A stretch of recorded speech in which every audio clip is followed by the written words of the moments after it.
Hi guys, how are you? So we're back to you. This is Haunted Éire Collective, myself and Natalie, and we're back to you tonight, and we're doing a series that we have started, and it seems to be quite popular and people seem to be quite interested in it. So basically it's we're dealing with missing people, unsolved and unforgotten. And tonight we're starting in Clondalkin. We're in Collinstown Grove, and a Turkish lady, Esra Uyrun, went missing in 2011 on the 23rd of February. 38-year-old woman, Turkish descent, but really made her way to Ireland via the UK and would have had an English accent. Now, her sister has worked so hard on this case since Esra went missing. In fact, the only way I could describe it is if Carlsberg did sisters, her sister Berna would be one of those type of sisters, because she has worked with this relentlessly to try and get to the bottom of this. So what we're going to do, we're going to take a little drive here. I have on my phone where her last known sighting, well, maybe not hers, but the last known sighting of her car anyhow on CCTV was at the Power City roundabout there in Fonthill. Now, my head east on Collinstown Grove, then turn left to stay my on phone Collinstown is telling me that it is 5 minutes from here, so we're going to pull out anyhow, and there's relevance in why we're doing this. So Esra would have got up at about 7:05 on this Wednesday morning, and she decided, she put the bin out, must have been bin day in Collinstown Grove on a Wednesday morning, and she decided to put her bin out because she was seen by a neighbour putting the bin out, and realised they needed milk. So she said, right, I'm going to head off to her husband Oscar and get a litre of milk, and I'll be back in a few minutes. Their son Eamon was still asleep, 2.5-year-old little baby at the time, and they were sharing a car, a Renault Twingo, a silver Renault Twingo, and they had actually lost one of the keys for that car. More about that afterwards. So they were sharing the key as well, but she knew she had to be back because her husband had to go to work. They both had worked for sportbetting.com, I think it was called, but when Esra fell pregnant and Eamon was born, she decided to be a stay-at-home mum and look after her little baby. So she got up and headed off to this Neilstown shopping centre. It was literally 5 minutes from where they lived. Sorry about the speed bumps, guys. And the thing is that there's a time lapse that is unaccountable for her, because she left her house at 7:15, at the latest 7:20, and the next 35 minutes to 40 minutes there's no accounting of Esra, and because that was the next time that she was captured on CCTV, or at least her car was captured on CCTV, was at this Fonthill roundabout beside Power City. So my thinking, and you know me, I'm great to speculate and theorise, but my thinking on it is something definitely happened in that span of time, and obviously it was something that was quite nasty, because although our car did end up in Bray, and obviously we're heading back that way anyhow, her car did end up in Bray. The time scale between when her car was captured on CCTV at Power City Fonthill and the time that the car was seen driving down the Strand Road in Bray correlates thereabouts with the amount of time it would have taken in heavy traffic on a morning like that, on a work morning. So my thinking on it is, well, the car was seen driving in a very erratic fashion going down the Strand Road. It actually came off Convent Avenue, which is pretty much where we live, and it came off Convent Avenue and it almost collided with a silver Skoda Octavia. Now the driver of that car has still yet to come forward to assist Gardaí or anybody in the investigation. But here's the thing. Why would Esra, you know, it was a week before her birthday. Her mother was coming over to visit. Her mother-in-law was coming. Maybe that's another thing, but I'm sure she got on well with her mother-in-law. But the thing about it is, her family were coming over, and you'd be very happy, you know, and looking forward to having a good time with your family. In fact, we know that she had actually arranged, you know, pampering days for her mother and her mother-in-law, and you know, they're going to have a good time. So this is pretty much the roundabout that we would have been looking for, and my God, we made it here in about 3 minutes. So we're just saying, what happened in that period of time, you know, that 35 minutes, we don't know, we really don't know, and sure, who does know? But you know, some people are saying maybe the husband had something to play with this and all that, but I would imagine that in this investigation, you know, husbands and next of kin are always the first under the spotlight, and this man, Oscar, was, I'd say, very, very highly scrutinised regarding the whole case and stuff like that. And like, bear in mind, even to put him in the picture, he would have had to do an awful lot of things and still get back for his 2.5-year-old baby son. You know, the car did end up in Bray. We know around 8:40 in the morning it was driving down Bray, coming off Convent Avenue in that erratic fashion. We don't know, was it Esra that was driving it, because the CCTV footage just wasn't good enough. So what did happen? Well, I still believe myself whatever happened happened here in this general proximity, and I don't know whether she got out that morning, got into the car and was texting someone or phoned someone that maybe she had to meet or whatever, and they met in Bray, or did she get into the car and was abducted by somebody or something like that. You know, I might say that sounds very unlikely and all that, and yeah, it probably does, but it sounds very unlikely until we realise that we are actually dealing with the fact that this lady is still missing, and we've no idea what happened to her after that last sighting.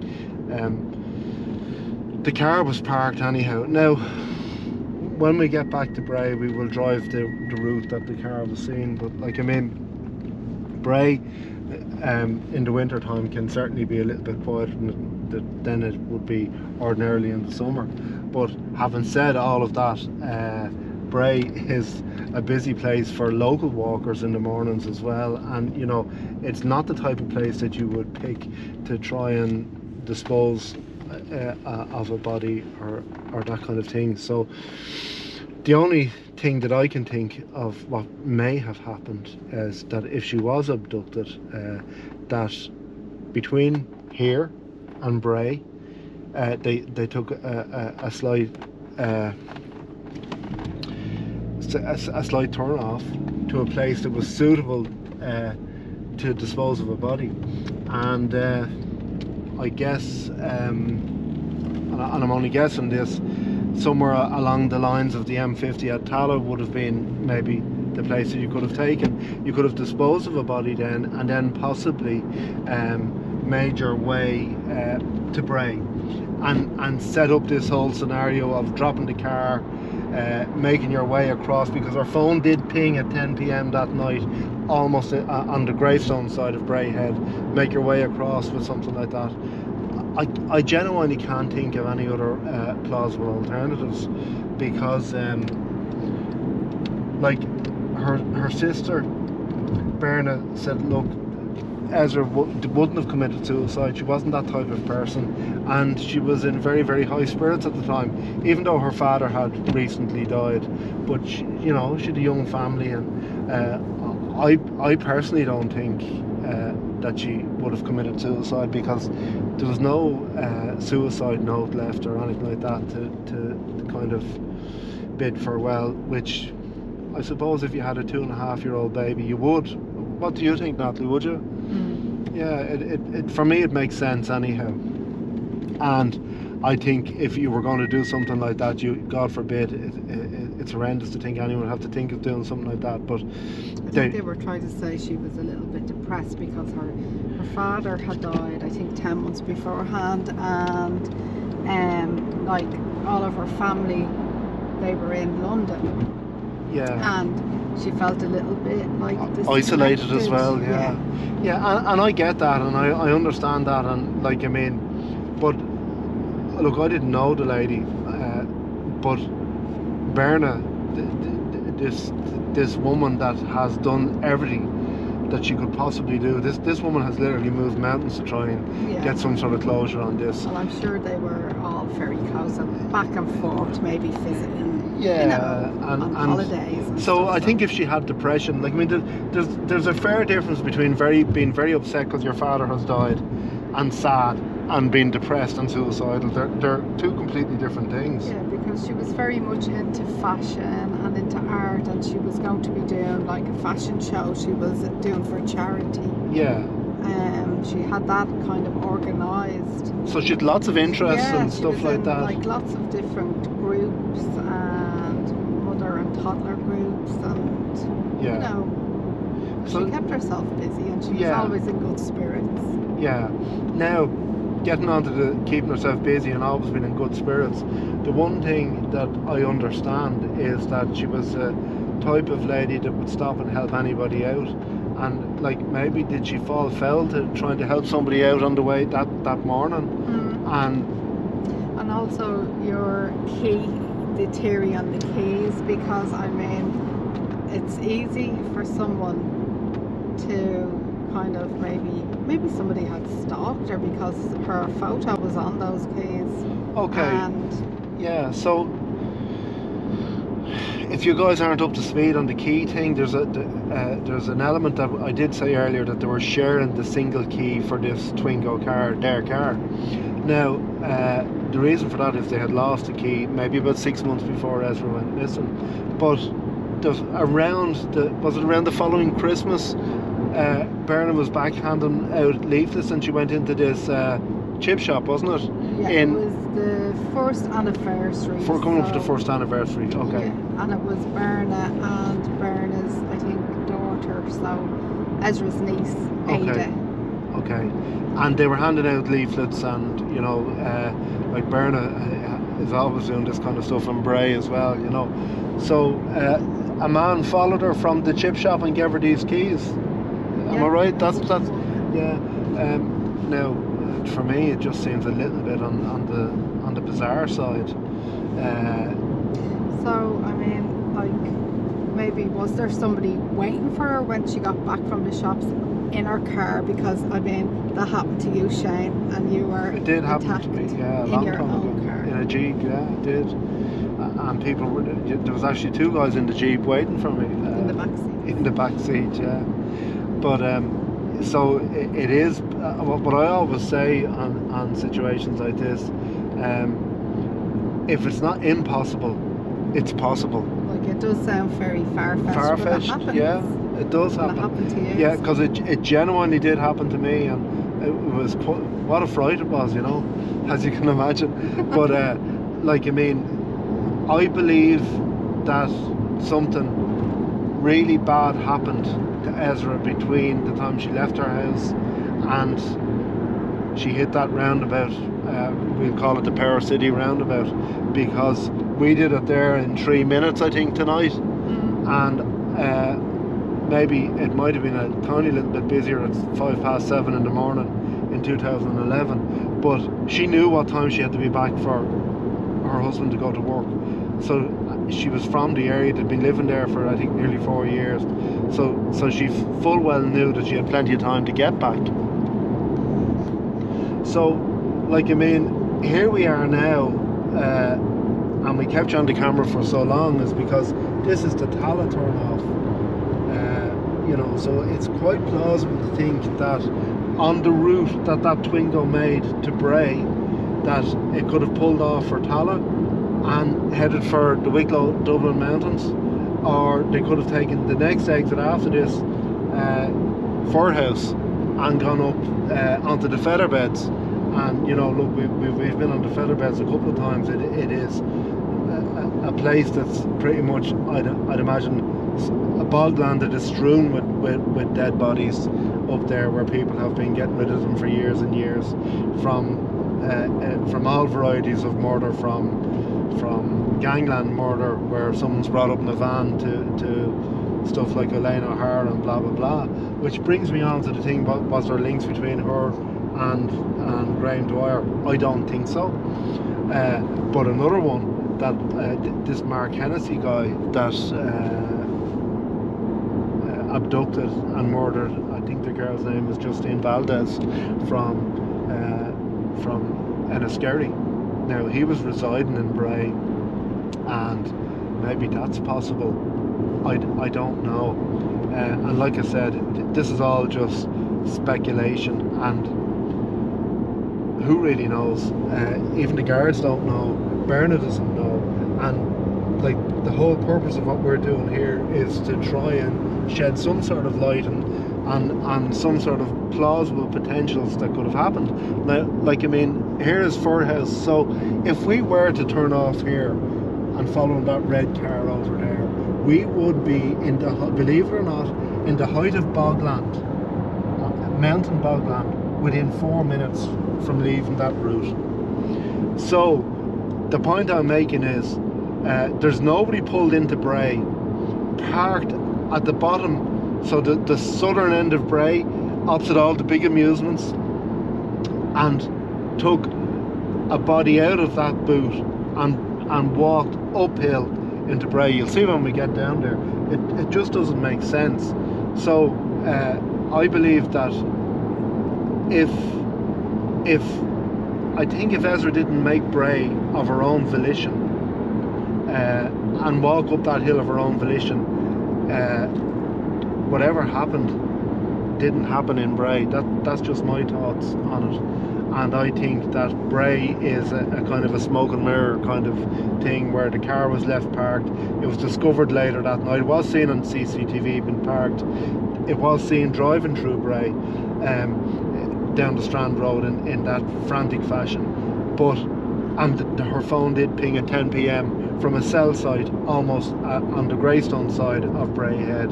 But all of that, you know, could be smoke and mirrors and a kind of a game of hide and seek, where what actually happened could have happened up here, guys. Look, that's what we're talking about. And then continue on to Bray, which wouldn't have had a negative impact on the time frame. So what we're going to do, when we get back to Bray, we're going to drive down to Convent Avenue and turn onto the seafront, and we'll just park up where Esra's car was actually found, with her phone in the boot, or I apologise, not her phone, her purse in the boot, a tiny little purse with 60 euros in it and her credit cards, which is bizarre as well, that her wallet or her purse was left in the boot and her phone wasn't. So we're going to catch you now in Bray in a few minutes. Okay guys, so we're just pulling into Bray here now, literally just off the M50 stroke N11, and we're pulling into, as you can see, Bray. So there's very little doubt in my mind that this is the route that the Renault Twingo would have taken on that morning. So by the time it was a Wednesday morning, Bray is pretty chock-a-block with traffic most mornings, and that would have been a school morning as well, you know, because it was in February, so it would have been very busy, and there's no doubt there would have been a congestion of traffic here. So I don't know why there wasn't more CCTV footage of the car captured. You know, Bray is meant to be full of CCTV, and it's just very, very bizarre. But there wasn't. And the CCTV footage that captured the car on the seafront in Bray couldn't be enhanced. It was poor quality, and it couldn't be enhanced enough to determine was it a male or a female driving the car, was there one or two people in the car or whatever. So that's what we're faced with. But I'd have no doubt, you can see we're heading this way now, and there's Bray Head in the distance, and of course it's on the far side of that, on the Greystone side, that a cell site ping for Esra's phone was last emitted at 10 p.m. that night, and I think her car was then found around, was it around 11 o'clock that night? Yeah, around 11 o'clock. Now we're going to go down and we're going to drive. We're not going to take the most direct route down onto the seafront, because apparently well, not apparently, that wasn't the route that Esra's car took. So and there's nothing bizarre in that. Possibly Esra, if Esra was driving it, or possibly whoever was driving it, didn't have a fantastic local knowledge of this town. So we're in the... So the quickest route would have been to go left. Swing here. a left here, yeah, that's right. A left after the Dargle Bridge and up over that hump and down the Sea Point Road, and it would have brought you directly onto the Strand Road, with the harbour bar being on your left hand side. You'd pass the harbour bar on your left hand side, and it would have been a straight route, more than likely. And I'm just working on the assumption that the first exit for Bray was taken, and working on the assumption that they didn't go more southbound than Bray and come back up, which is doubtful because of the timeline. So I personally feel, and yet again these are just my feelings, but I personally feel that if there was a detour taken off the M50 on the way to Bray, it would have been Ford House, the exit 12 junction, heading up for the Hellfire Club, because literally, you know, 3-4 minutes, as you know, off that you're in the middle of nowhere, and then back onto the M50 and heading for Bray, it would have been perfect. That would have been working on the basis that whoever abducted her had good local knowledge as well of that area. But sure, most people are aware of where the featherbeds are in the Dublin area anyhow. So probably the route that they would have taken would have been up here and take a left here onto the Navarra Road.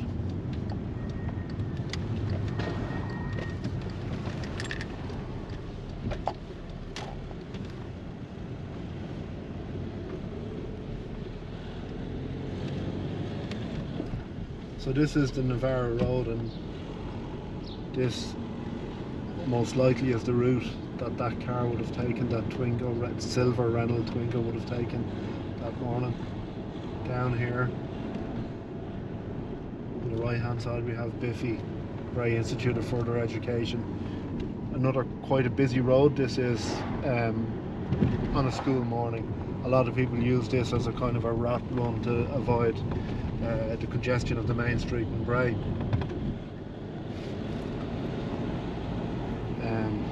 We continue on down here now, and pretty much once we get around this corner we are onto the Sibbenton Road. Okay, so we're onto the Sibbenton Road now. This is where all the wealthy and very well shot people of Bray live, and we continue down here, and here's the part of the Garda barracks.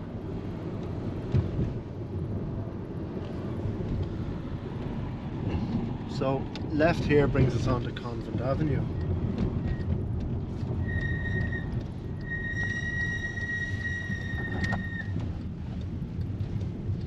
And lo and behold, they probably would have driven, I say they because I'm assuming there was someone in the car, past the Garda barracks in Bray, which is controlling this investigation and in charge of it. And there's a crossroads here onto the Mead Road.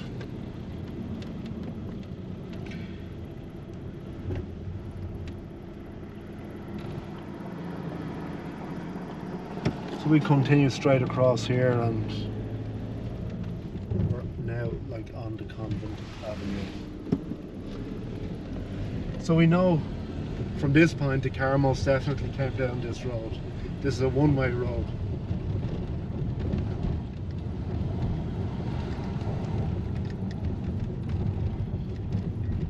And we get to here and you've no option. You have to turn right. It's a one-way road onto Strand Road. This is where the collision almost took place with, lo and behold, there's a Skoda, but a silver Skoda Octavia.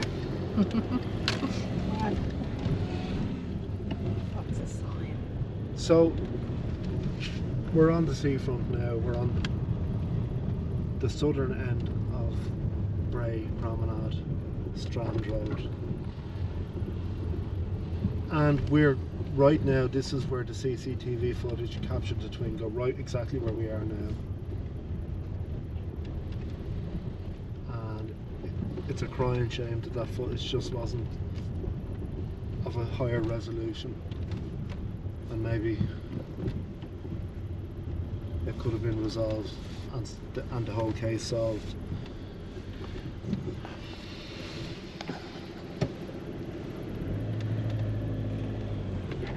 And down here, this is all one-way system. You used to go down here, you used to turn around and go back up.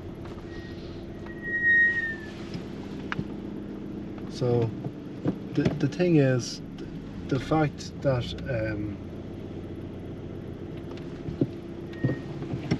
there was no CCTV footage after this, we know most likely the car probably only came down here once.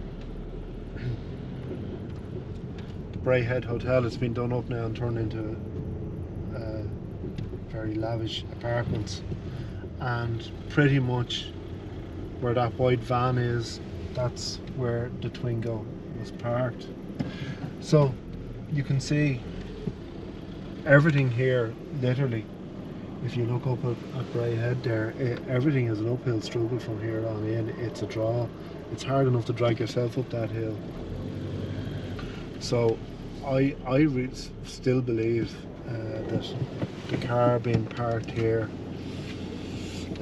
is a decoy. I really do. But then, who's to say? I could be wrong.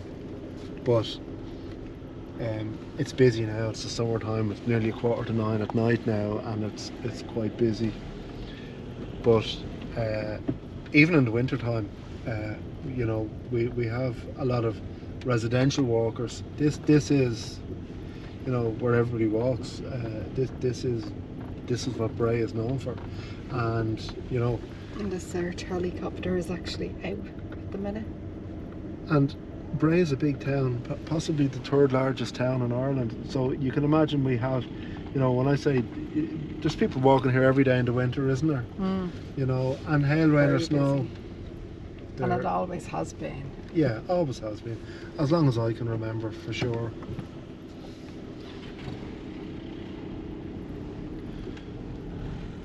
So guys, once we turn onto this hill, we're on Putland Hill now, and it's pretty much a one-way system. There's no way back onto the seafront now unless you go either onto the Mead Road and back around, or up onto the Symington Road and back around, or the longest route of all is to the top of the road, top of the Putland Hill, and down through the town and back around. So it's pretty much, that's it. So what we'd like to do is, if you have any ideas or comments or anything like that, please let us know. And you know, this case is still open. It's unsolved, and sadly there's always someone out there that knows something about these kind of cases. So we're turning back onto the Symington Road now, and as time goes on, you know, there's less chance of these cases being resolved. So, you know, every opinion is an opinion, and unless it's not, you know, super far-fetched, it could have relevance. And, you know, contact, if you think you know something or seen something on that day. Maybe we've rejogged somebody's memory that was from Bray in the morning, and rejogged that it was a silver Skoda Octavia that almost collided with the Twingo or whatever. But, you know, maybe we have rejogged somebody's mind.